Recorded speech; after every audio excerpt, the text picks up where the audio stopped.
রাসূল পাক সাল্লাল্লাহু আলাইহি সাল্লাম বলেছেন, আনহু আলাইহিস সালাম, মান আহাব্বা সুন্নাতি ফাকাদ আহাব্বানি ওয়া মান আহাব্বানি কানা মাইয়া ফিল জান্নাহ, রাওয়াহু তিরমিজি।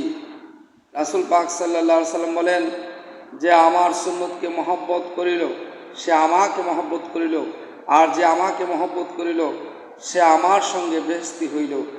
তিরমিজি শরীফ। সুবহানাল্লাহ। নবীজি বলছেন কি, আনহু আলাইহিস সালাম, আল্লাহ রাসূল বলছেন, মান আহাব্বা সুন্নাতি, যে সুন্নতকে মহব্বত করিল, ফাকাদ আহাব্বানি, সে আমাকে মহব্বত করিল, আমান আহাব্বানি কানা মাইয়া ফিল জান্নাহ, যে আমাকে মহব্বত করিল সে আমার সঙ্গে বেহেশতি হইল। আমান আহাব্বানি, যে আমাকে মহব্বত করিল, কানা মাইয়া ফিল জান্নাহ, সে আমার সাথে বেহেশতি হইল, জান্নাতি হইল। তিরমিজি শরীফ। নবীজির সুন্নতের আমল করলে নবীজির সাথে জান্নাতি।